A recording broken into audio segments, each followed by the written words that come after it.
let's briefly recap what we learned yesterday.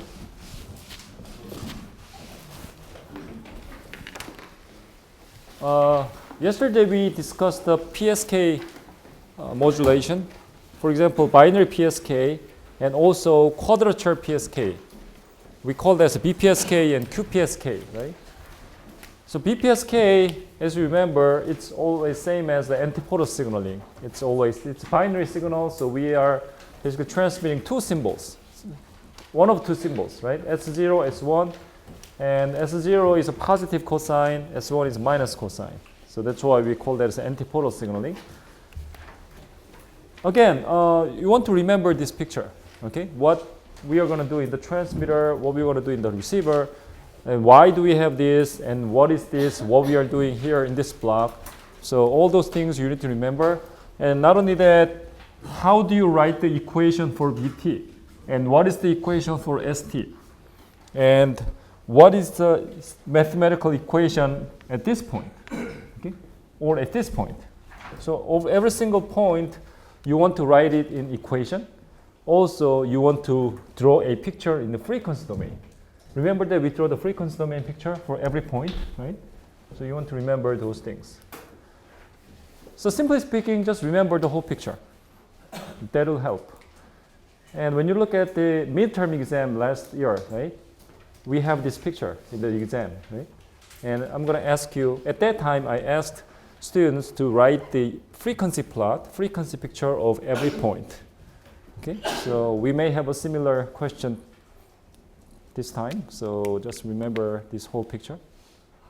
Once you understand the whole block, now QPSK is a simple extension of that.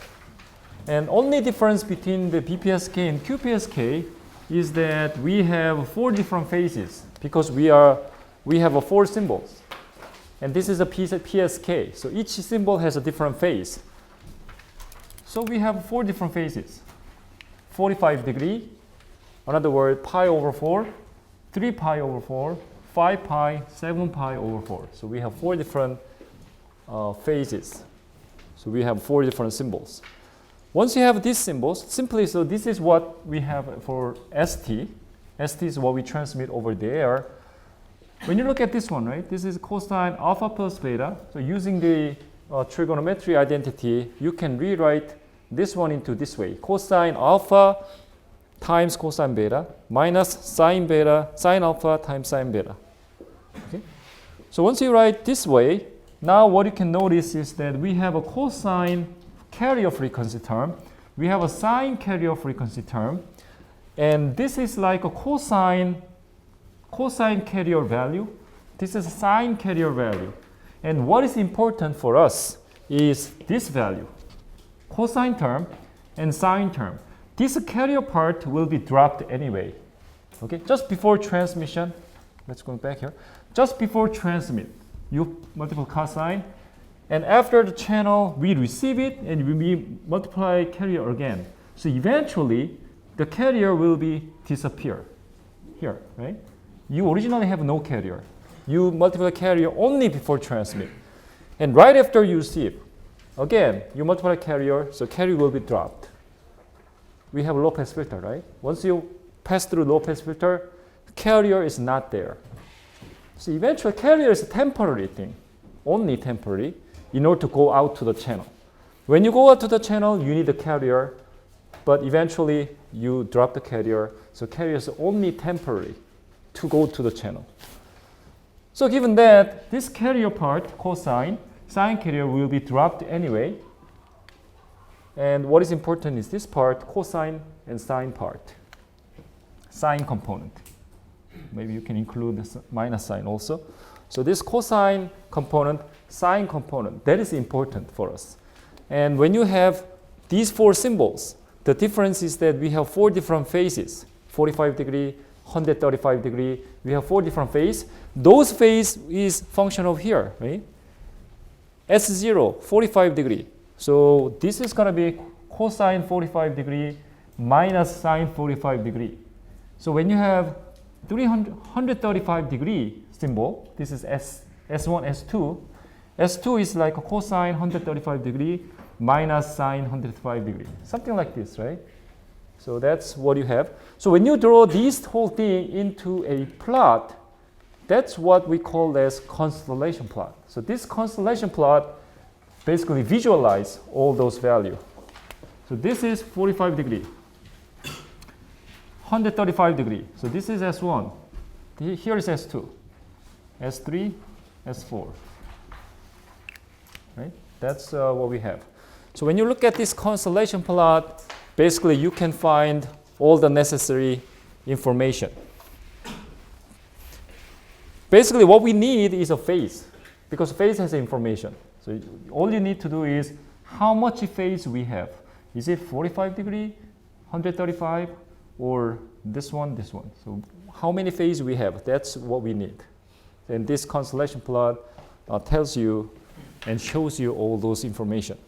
Okay. Another thing that you can see from this constellation plot is the mapping, bit to symbol mapping. Right?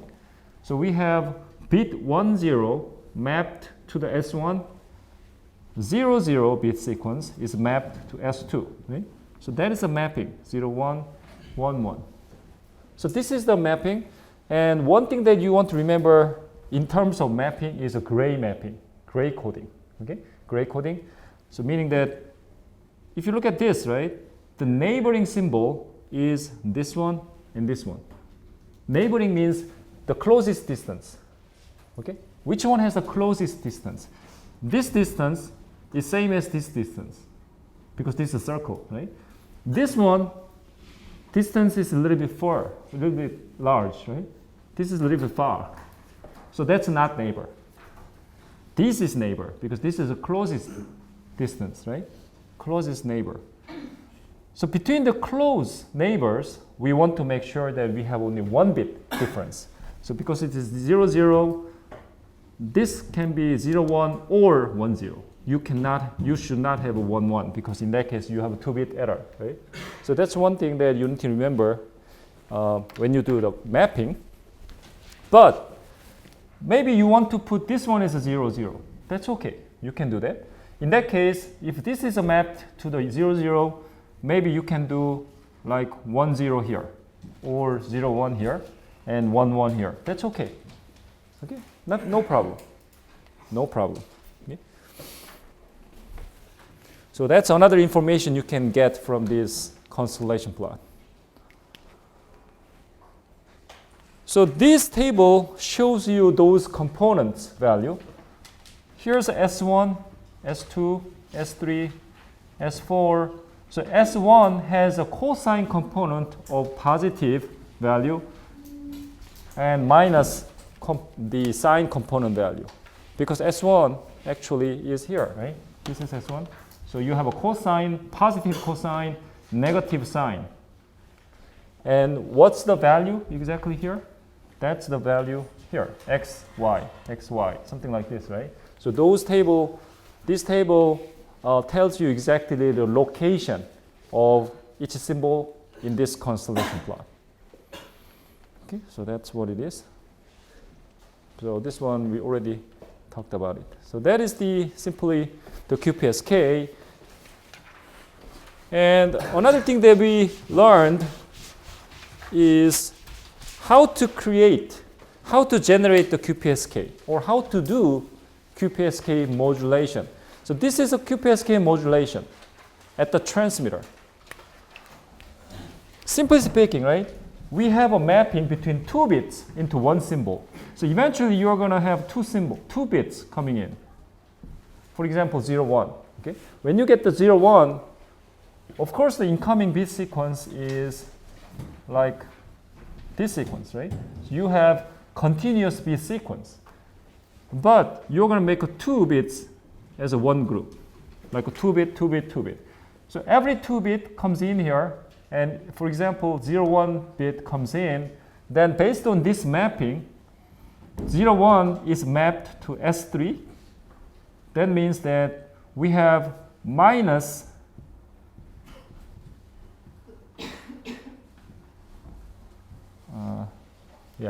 we have a minus cosine value, cosine component. We have a sine we have a positive sign component, right? Because 0, 1 is mapped to this symbol. That symbol, S3, has a negative cosine, positive sign. That's what we have here, right? This is S3 minus cosine component plus sine component. You can see exact same thing in this picture. So now that's what's happening inside this block. So this is a mapping between bits to symbol. So input to this mapping is 0, 1. That goes in. What is the output? Output is these two values. These two values. Minus, this is cosine component. This is sine component. That is the output you have. So these two output value now become parallel, and the first cosine component goes up. The second sine component goes down. So here you get this value. Below here you get this value. So this value goes in, and once you do that, this part is exactly same as the original BPSK. Because you multiply cosine carrier, CT. Once you multiply the cosine carrier, what's the output here? This output is going to be root square E cosine 2 pi FCT. So that is exactly same as a BPSK symbol, BPSK signal, right? Exactly BPSK. Here, we call this a Q channel. The up here we call that I channel, in phase channel, I channel. This is Q channel. In this Q channel, it's almost the same. Only difference is that in this Q channel, you use sine carrier, not cosine, sine carrier. That's the only difference. So the output here is going to be root E. Actually, this is minus, right? So you have minus here. But this one E sine 2 pi FCT. Yeah, so that's what's happening. So you have a sine carrier here. That's the only difference. But even when you use a sine carrier, we can call this one also as a BPSK. This is also BPSK. This is also BPSK. Okay? That's also BPSK. Simply, you can see it this way. This whole thing is a QPSK, but inside the QPSK, we have two BPSKs. One BPSK uses cosine as a carrier. Second BPSK uses a sine as a carrier. So let me look at that one from the picture point of view. So this is, let me draw it here. So we have a QPSK, right? Remember that this is a BPSK, but if we rotate this symbol, still it's okay, right? So let's say, let me rotate these two. This is original BPSK, but let me rotate that 45 degrees. So this one goes here, this one goes here. So what is this modulation? Still BPSK. Rotating does not change anything. Okay, no difference. Because always relative phase is important. So both are moving that way, that's okay. Perfectly same. Now then, let's think about this way. We have 4 symbols, but let's think about only these two as a group.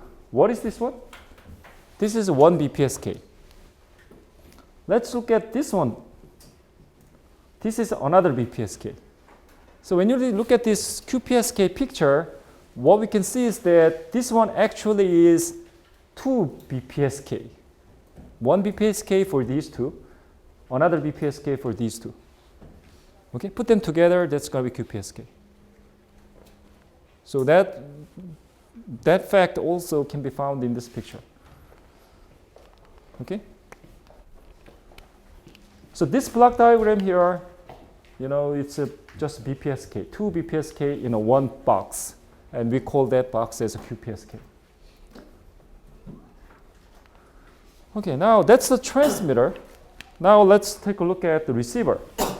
When you do the QPSK modulation, At the receiver, we need to do demodulation. QPSK demodulation. Right? QPSK demodulation. Before doing the QPSK demodulation, we need to understand BPSK demodulation first. So let's go back here and let's take a look at the BPSK first. This is a BPSK receiver. Okay? We receive the BPSK signal, and BPSK signal looks like this. And what is the first step to do? Multiply carrier, right? Or mixing. We call this one as a mixer, right? Frequency mixer. That's the first thing to do, always. So you multiply carrier. Once you multiply the carrier, what's going to be the output? You're going to have cosine square. And cosine square is actually same as a DC component plus 2 times frequency. 2FC carrier. 2FC frequency, right? So those 2FC frequency will be blocked by low pass filter. Only DC component will pass, right? And DC component is your information. We have exactly same structure in the QPSK. So let's look at the QPSK. QPSK symbol. So this is a QPSK transmitter. You're gonna make some QPSK signal and transmit, right? And QPSK signal looks like, for example, let's say okay, let's go back here. Let's say if we use this example, we created this from I channel, we created this from Q channel. Eventually, you're going to add it together, right? So that is going to be S3. So your transmitted signal, let me call that as ST. So your ST is going to be minus root square E cosine 2 pi FCT plus root square E sine 2 pi FCT. So this is your transmitted signal over the air. Okay, this signal goes over the air. Now this signal is received here at the receiver, right? This signal now goes into the receiver here, right? And this received signal now has two components. Cosine component plus sine component. That's what we receive here. Now this signal goes up here and also goes down. These two are mixed. We cannot separate, right? So this is already mixed. So this mixed signal, those signal ST, let me call that ST. This ST goes here, also goes down here. Again, we call this up as I channel. This is again Q channel. We always have I and Q. In this I channel, of course, we multiply cosine carrier, cosine. In Q, you multiply sine. So let's do that here. When you multiply cosine into ST, what's going to be the output? Your output is what? Let me do that. ST times cosine 2 pi FCT. Okay, we have this root square t, but let me skip this because this is constant anyway. So let's make it simple. So this is what we are doing. And ST is actually this one. So this ST is actually cosine term plus minus cosine plus sine term. I'm going to skip this constant, okay, because that doesn't matter.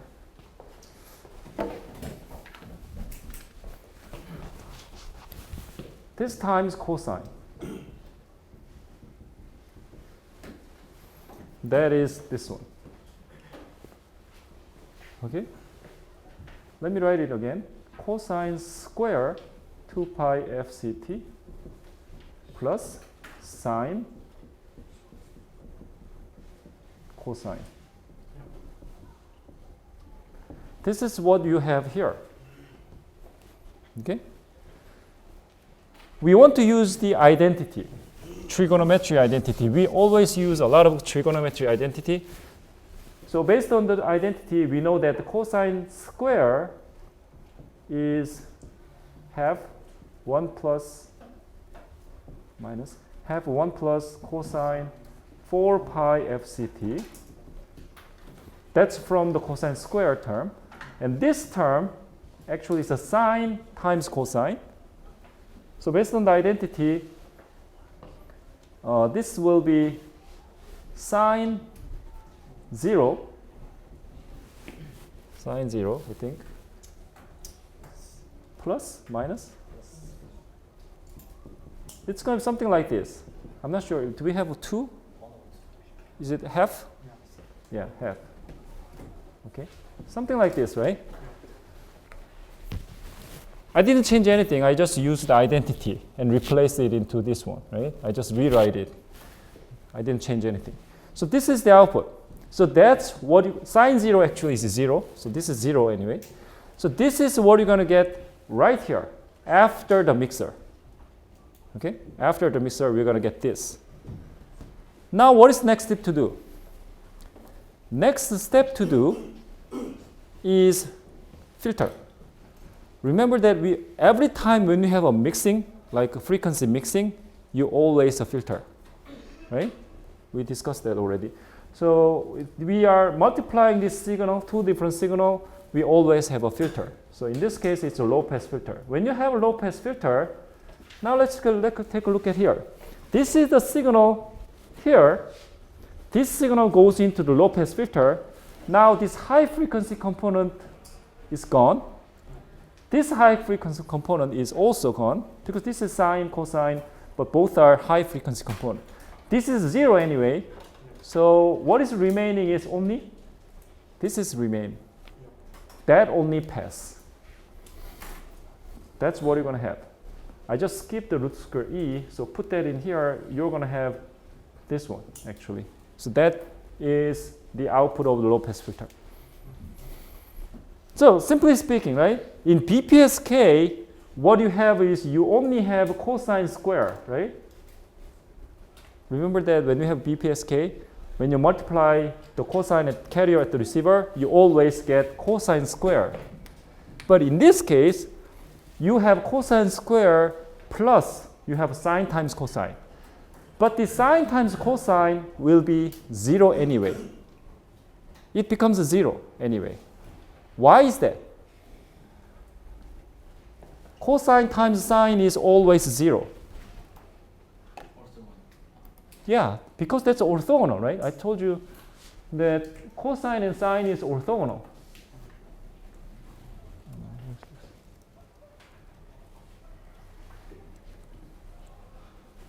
Remember that we discussed that yesterday, right? Cosine and sine is orthogonal. Remember that? So this is going to be 0 anyway.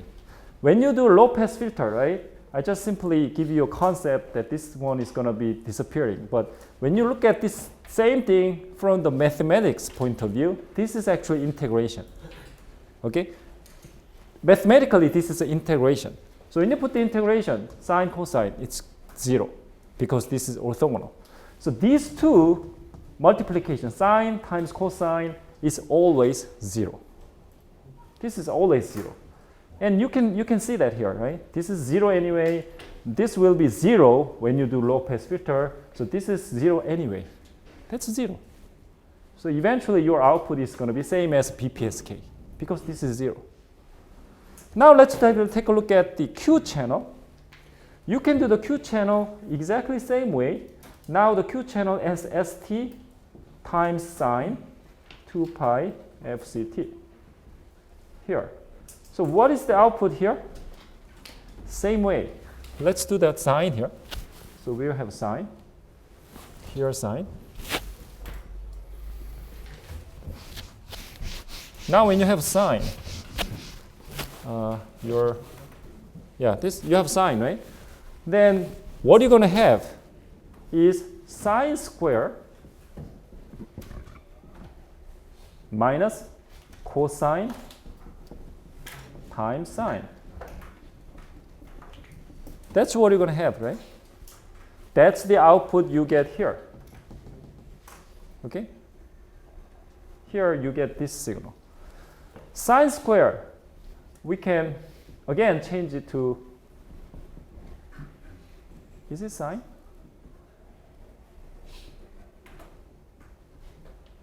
I'm not sure if this is right. Is it sine or cosine? I think this is right? So this sine square will be changed to this way. Minus cosine times sine, you can do that anyway, but this is going to be 0 anyway. So that will be 0 for the same reason. And when you go to the low pass filter, this will be dropped anyway. So what is left over is this value. So that will only pass. So here, what do you get? You get this. So now let's take a look at our final outcome. Not exactly final, but we have output of I channel. Output of I channel is this one. Output of the Q channel is this one, right? And we make a decision because decision block is necessary when you have a noise. But in our case, we have no noise. Noise is not added. So that's why we get the perfect answer here. Once you get these, what are you going to do? You're going to put that into the serial. So cosine comes first, and sine, put that together. Okay, that's superior to serial conversion. That's what you have here. And this is what? This, actually this combination, right? That combination is exactly same as what we transmit here, right? This is what we transmit. And that is same as that one. So that one. Eventually, the last step to do is based on this mapping. Okay? Again, go back to mapping. Find this symbol. So this symbol has minus cosine plus sine. So minus cosine is somewhere here. Plus sine is somewhere here. So this value basically means this one. So based on this mapping again, this value, this symbol is this. So based on the mapping, we're going to recover 0, 1. Based on the mapping. So this is going to be final output. So eventually, we start all the way from bit, and then eventually we come to the bits. That's how things work. Eventually. Okay? So just understand this. Understand the BPSK is important. Once you understand the BPSK, QPSK is just putting 2 BPSK. That's QPSK. Right? It's pretty easy to understand. Okay?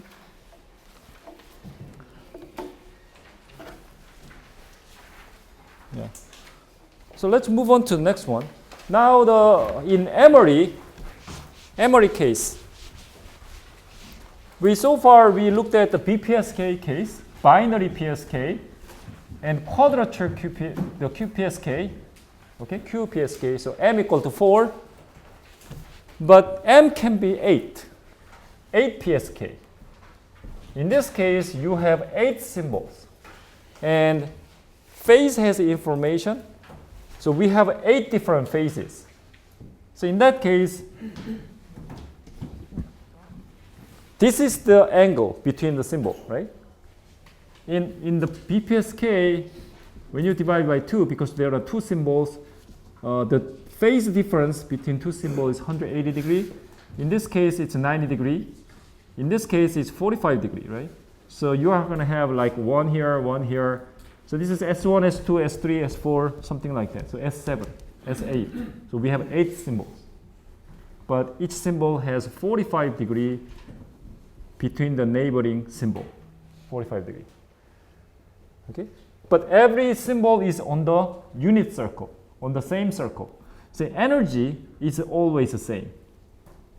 Okay, amplitude and energy is always same. Only difference is that we have a different phase.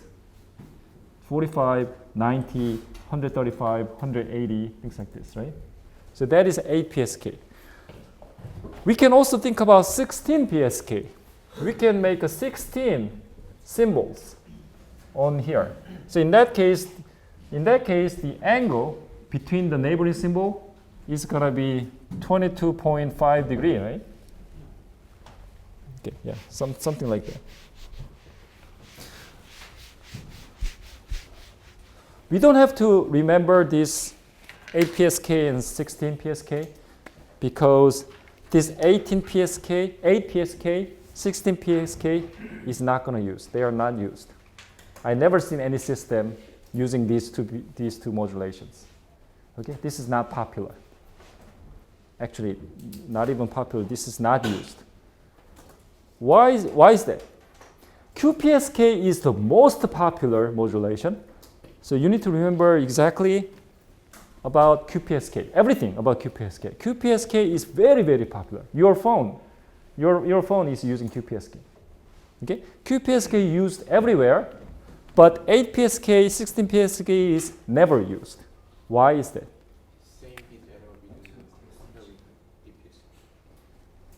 You mean QPSK, right? Yeah, QPSK has the same bit error rate as BPSK, but this one has very, very bad BER.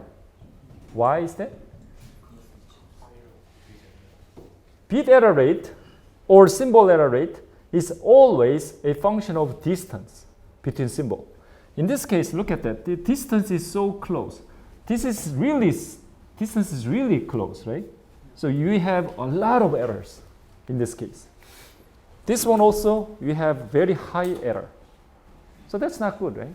When you have so many errors, you know, this is not a good one. But, okay, in that case, let me ask you one question. This is a BPSK. This is a QPSK. And I told you that, you know, error is only a function of distance. But in this case, the distance is this. In this case, distance between the neighboring symbol is only this one. So distance is much smaller. Why QPSK has the same bit error rate as the BPSK? I told you that these two systems has the same bit error rate. But this one has a smaller distance. So that doesn't make sense, right? Gray coding help, but there's one more important reason. Why this when you look at this picture, this system should have a higher bit error rate. Because this one has a large distance, this one has a smaller distance, but this one has the same bit error rate. That's because that this axis is orthogonal, right? So these two are not neighbor, actually. Because I told you in the picture, right? These two are neighbor. These two are neighbor, because these two are orthogonal. So distance actually is these two and these two. So that way, this is same as BPSK. That's the reason. Remember orthogonality, okay? Orthogonality. We only have a 2 cosine and sine for orthogonality. What about in 8 PSK? In this 8 PSK, still we have only 2 orthogonal carrier, cosine and sine. But we have 3 bits. In the previous QPSK, we have 2 bits, right? 2 bits.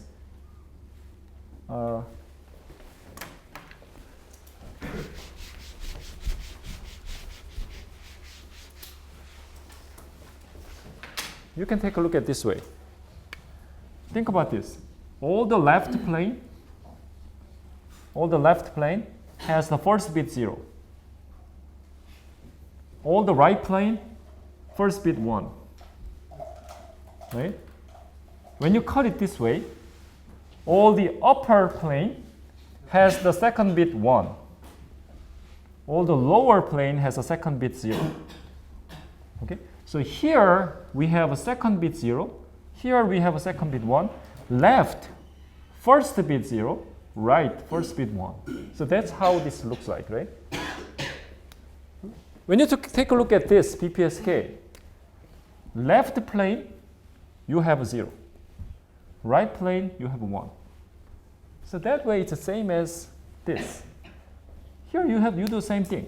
All the left, 0 for the first bit. All the right, 1 for the first bit. So in that case, it's same as BPSK, right? So rotate 90 degree. Now all the upper plane, the second bit is 1. All the down here, lower plane, second bit is 0. So that's another BPSK. That's why we can always think one as a two different BPSK. One BPSK is looking left and right. Just cut it here, left and right. Another BPSK is cutting this way, upper, lower. That's gonna be second bit. So first bit, one BPSK, second bit, second BPSK. So that way, this one has the same BR as BPSK. But in 8 PSK or 16 PSK, that's not possible because we only have a 2 orthogonal carrier, cosine and sine. But in this case, you have 3 bits, 4 bits. So we cannot do the same way. So this is not used much. I'm just giving you the idea, how to make Emory signal, but that's not popular. So we can skip that. Okay?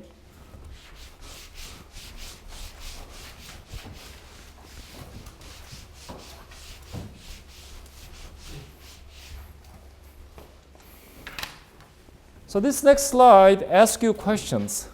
How to calculate the beta rate and symbol error rate, and how to draw the BR SNR curve. So this is some of the questions that we need to be answering a little bit later.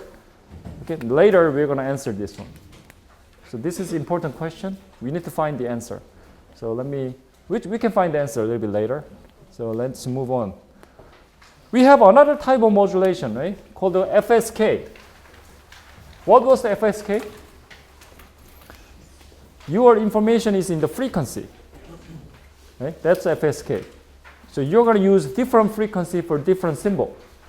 For example, when you have S1, this is the case of binary FSK, S1, S2. So we have a binary symbol, meaning that we have two symbols. First symbol, we use frequency F1. Second symbol, we use frequency F2. So we have two symbols. We need two symbols, two frequencies. Simply, that's the BFSK. So this is an example. Your information, original information is binary. So 0, 0, 1, 1, something like this. So when you do a mapping, bit to symbol mapping, okay, bit to symbol mapping, in this case, 0 is mapped to S1, again S1, 1 mapped to S2, S2, S1, something like this, right? That's a one-to-one mapping. S1, we use F1 frequency. Again, F1 frequency. S2 is using F2 frequency. So F2, again F1. So every time when you have a different symbol, you're going to use different frequency. So these are F1 frequency, F2 frequency. You can see that it's a little bit faster, right? Because we have a little bit higher frequency. So that's simply the binary FSK. This one tells you a little bit detail about FSK, but this is not that important for this point, I think. So let me just skip that. But what this simply what this means is that this one says a continuous phase, right? So what does that mean is, think about this way. You have F1, but suddenly you change it to S1 to S2. But looks like here, it always continues, right? We are changing from F1 frequency to F2 frequency, but the transition is very smooth. There's no discontinuity, right? It's always continuous, always. Even when you change the frequency, changing the frequency F1 to F2, or changing frequency F2 to F1, still everything is very continuous. That's what you can see in FSK. PSK, that's not the case, right? Think about PSK, like a BPSK. In BPSK, S1 is cosine S2 is minus cosine. So when you use BPSK with the same information like this, right? Let's say we have S1, then you use cosine. So cosine like that, another cosine like that. When you have S2, right after that, you have minus cosine. So suddenly you have discontinuity, and then minus cosine. And suddenly, again, you have sine, plus cosine, something like this, right? So you have 180-degree discontinuity. You will have that all the time, right? In BPSK, in PSK, you always have this discontinuity. Phase will be suddenly changed. Okay, there's no continuous thing. But in FSK, things are very smooth and continuous. So that's why we call FSK as continuous phase FSK, because it's continuous, right? So that's what it says. These things is a little bit more detailed, so let me just skip that. That's how to make a FSK signal. So you're gonna do, when you have S1, you're gonna create a cosine 2 pi f1t. When you have S2, you're gonna create cosine 2 pi f2t. Simply that's the case for FSK. Now let's think about the receiver. Okay, receiver. How do you make your receiver? Simply, this is one way to do it. At the receiver, what you need to do is that you receive some BFSK signal, and you want to put the two different filters, band pass filter. First one is a band pass filter for F1 frequency. Second one is another band pass filter for F2 frequency, right? So you're going to put this signal in both of them. And one of them will pass, the other one will be blocked. Okay? When you have F1 frequency coming in, then this will pass for this band pass filter, but this will be blocked by F2 band pass filter. So you have some energy here, no energy here, because you put the two different filters, right? And then you are going to put the envelope detector, meaning that you measure the energy. Once you do that, you are going to detect some energy here. You're going to have no energy here. Then you can do decision, right? Simply. So that's what you're going to do, simply speaking. But this kind of receiver is called non-coherent detection. Why do you call this one as non-coherent detector? This kind of receiver is nothing to do with phase. You don't care about phase. What do you need in this receiver? What you need is detect frequency or the detect energy in each frequency. That's all you care. You don't care about the phase. Because phase has no information in this case. Your information is in the frequency, so you don't need to detect the phase. So that's why it's called a non-coherent. Okay, in that case, let me go all the way back and go back to QPSK. Is this a non-coherent receiver? This QPSK or BPSK can never be non-coherent receiver. You always have coherent receiver. Why is that? Because phase has information. Your phase needs to be synchronized. Otherwise, how do you get information from phase? Phase is always random. Phase is random. So you need to detect the phase. And then you're going to get the information from phase. So you never have a coherent, non-coherent receiver in the PSK modulation. When you use a PSK modulation, BPSK, QPSK, you always use coherent receiver. But when you use a BFSK, you can use non-coherent. It is possible that you can use non-coherent receiver if you want. But in FSK, you can still use coherent. So in this case, you can use coherent receiver if you like, or non-coherent if you like. Okay, that's an option for you. That's the FSK. Okay. FSK is not that popular. Okay, we are not that using FSK in a lot of places. The most popular modulation is QPSK, and another popular modulation, QPSK is number one popular modulation, and second popular modulation is QAM. This is called the QAM, quadrature amplitude modulation. This is also very popular. Your phone, LTE phone, is using this one. So your LTE phone, right, LTE cell phone is using QPSK and 16 QAM and also 64 QAM. So your phone is using these three modulations. Okay? So we are actually using this modulation every day. Okay? Every day, every hour. So we already learned the QPSK. Now it's time to learn 16 QAM or 64 QAM. So all of these is QAM. And QAM stands for quadrature amplitude modulation. So only the difference between QPSK and QAM is that this QAM modulation is ASK plus PSK. Simply speaking, that's QAM. Somehow.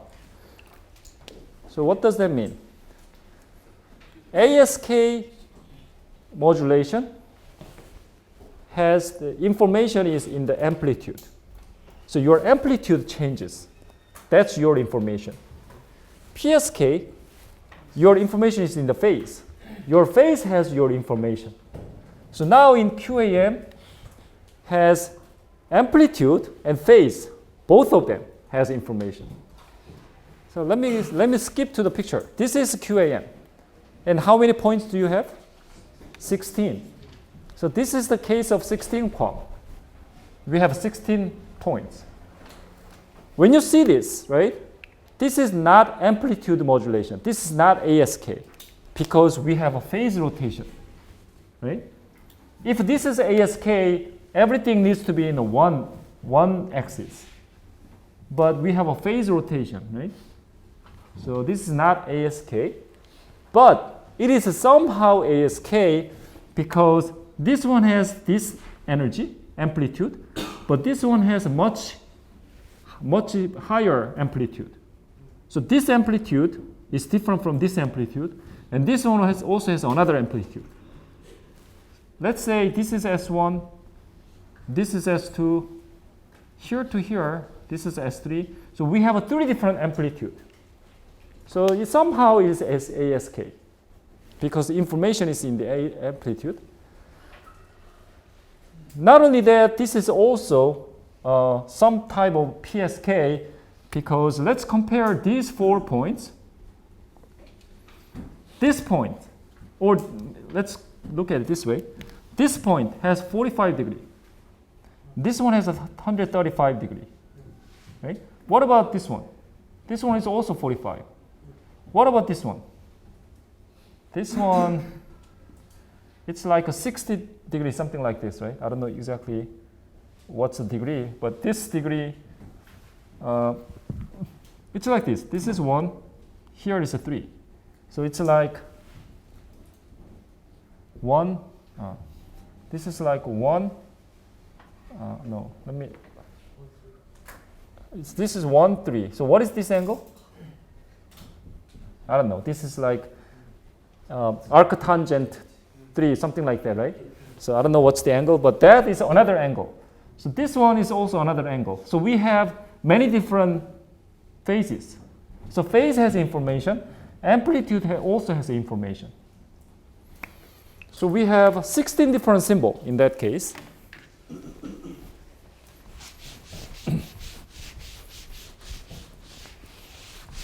You can see some pattern here.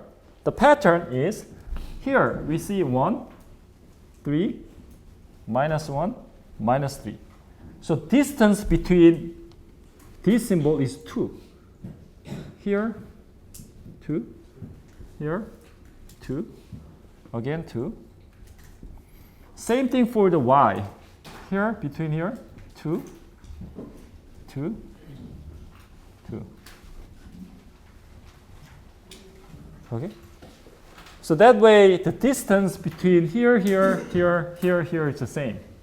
Okay? All the distance looks like the same, like that. This one, this one, this one, this one, these 4 symbol has the same amplitude. Look at this, same amplitude, right? And these 4 symbol has the same amplitude, but this 4 symbol has very large amplitude, but for same amplitude. This one, the remaining 8 symbol has the same amplitude. Same, right? Amplitude is same. With a different angle. This one, each one has a different angle, but amplitude is same. So we have 3 different type, 3 different amplitude. So that is what QAM looks like. So one thing that you want to remember here is that every symbol has a different amplitude and different phase. Let's pick an example. Let's say this is S0. Okay? S0. What is the amplitude of S0? If this is 1 and 1, let's say this is like root 2, right? And angle is 45 degrees. So that's S1, S0. What about this guy? Let's say S5. S5 has different amplitude and different phase. Right? For example, something like this, right? Every symbol has a different amplitude, different phase combination. So these 2 combination, amplitude value, phase value, combine these together, that is one symbol. And each symbol has different combination. Maybe some of them has the same amplitude but different phase, or the same phase but different amplitude. Something like this, right? So when you put them together as a combination, every symbol is different. So that's PSK. How do you make that? So let's go back to one slide here. How do you make that? That symbol is created by these equations. Simply speaking, again, this picture is constellation plot. Always when you have a constellation plot, you have a cosine carrier and sine carrier. Right? Same as QPSK. So we have, for example, this is S0. How do you make S0? You're going to have this cosine component, this sine component. That's it. So you're going to have 2 values. That's what we already discussed for QPSK, right? Let me go all the way back to the QPSK. Now this is how to make a QPSK. Okay? And here's a mapping. And what do you do in the mapping? You're going to get 2 bits. And based on this mapping, you're going to get output. And what's the output? Output of the mapping is going to be cosine component and sine component. That's your output here, right? Same thing. Same thing in QUAM. When you have a bit is mapped to symbol. In this case, how many bits do you need? 4 bits. Why? Because we have 16 symbols. We have a total 16 symbols. S1, S2, S3, S16. So you need to collect the 4 bits, like 0, 0, 0, 0 to 1, 1, 1, 1. So we need to do 1-to-1 mapping. 1-to-1 mapping, right? When you do mapping, like a 4 bits to 1 symbol mapping, what do you need to think about? Gray coding. Again, every time when you do this mapping, bit to symbol mapping, always gray encoding. What was the gray encoding? The closest symbol, the neighboring symbol, you need to have only 1 bit difference. So let's take a look at here. Look at this symbol. This symbol is mapped to 1010 bit. What is the neighbor? This is my neighbor. This is my neighbor. That's the closest one, right? So this bit is like 1011. 1 bit difference, right? This one is like 1000. Look at this, 1 bit difference, right? So this is gray mapping. That's what you need to do. So when you look at compare all these things, pick anyone, like this one, 0100. Who are the neighbors? This is my neighbor, this is my neighbor, this is my neighbor. So let's look at it. 1100, 1 bit difference. 0101, 1 bit difference. 0110, 1 bit difference. It's always like this. Always. Right? So that's a gray coding. Based on that gray coding, we already do mapping like this in this picture. Okay? That's first thing to do. Once you do mapping, now then think about how to create this QAM. Eventually your bits, something like bit sequence is coming into mapping. QAM mapping. So inside this mapping, what you're going to do is that you're making a bit group. And 4 bits make it as 1 group. Okay? And then based on this mapping, you're going to convert into the symbol. Let's take a look at it. 0010 is this one. 0010. So that is the mapping we use. So what is going to be the output of the mapping? Output is going to be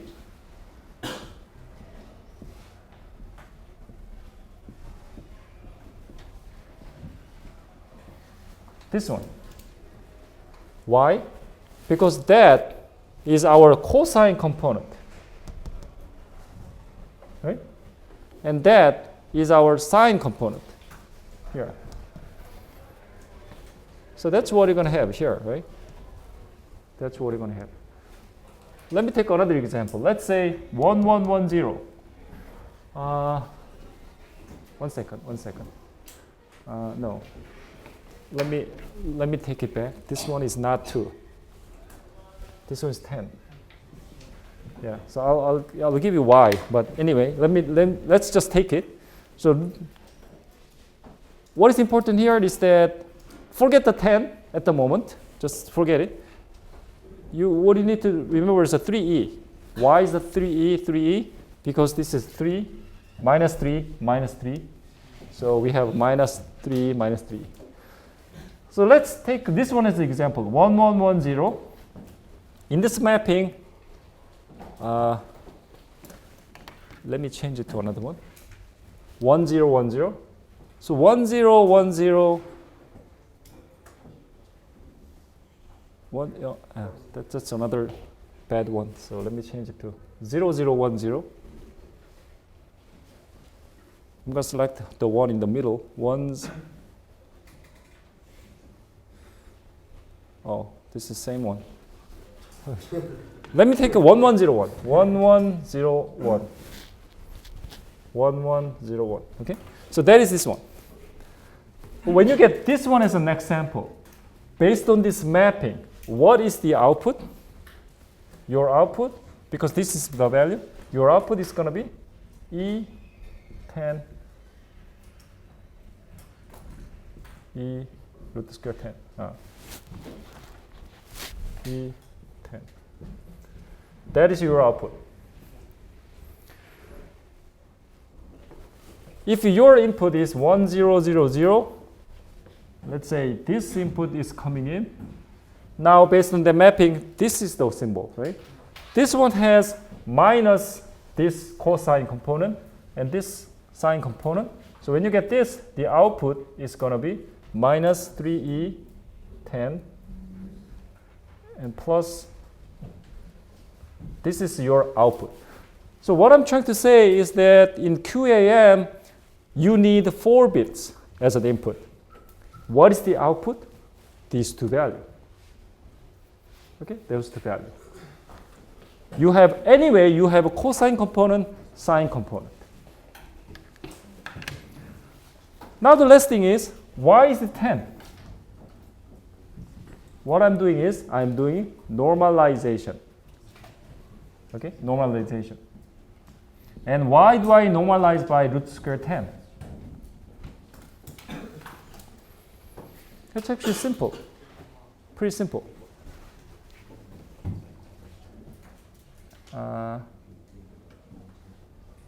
Think about this way, right? What is the energy of this?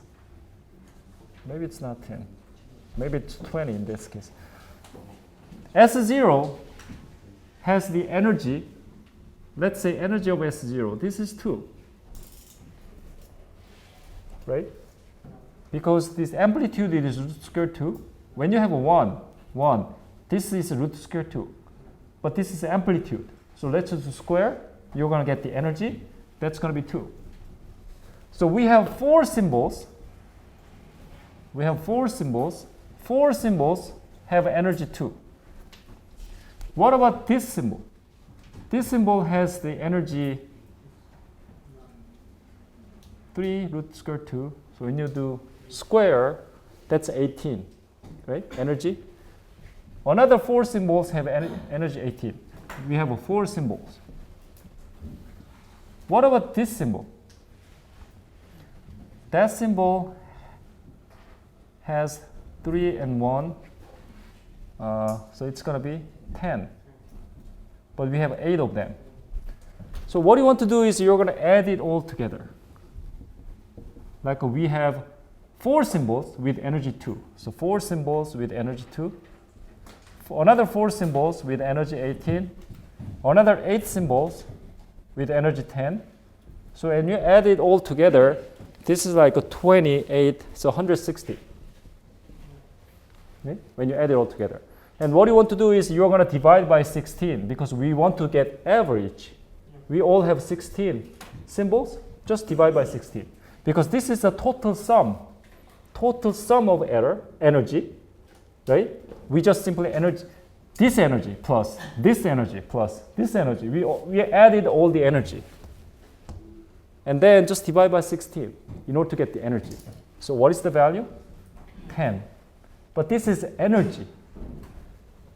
We need to change it into amplitude. So that's why you need to take a root square and do divide it. So this is for normalization. In order to make our total average energy to be 1. So that's why.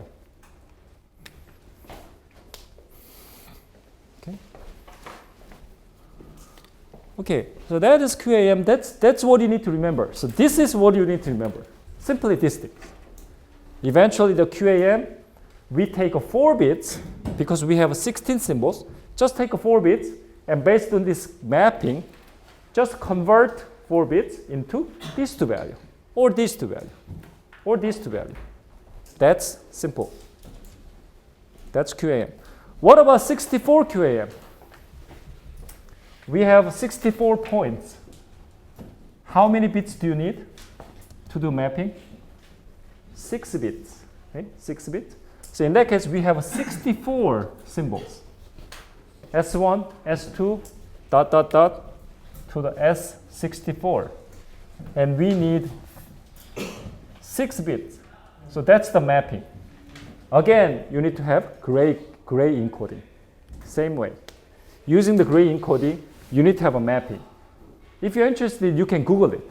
Google the 64 QAM, then you can easily find this mapping in the Google. Okay? So that's the mapping, and everything else is same. Everything else is same. So in 64 QAM, sometimes you will see these things. 5e. Sometimes you can see something like this. Actually, this is not 10. In that case, it's 42. Okay, when you do normalization, that's going to be 42 or 41, something like that. But anyway, you can see this kind of symbol in 64 QAM. So 64 QAM, you don't have to remember, but this 16 QAM, it's good to know. Okay, so let me skip these two.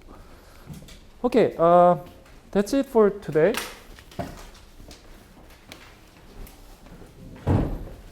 And let's continue next week.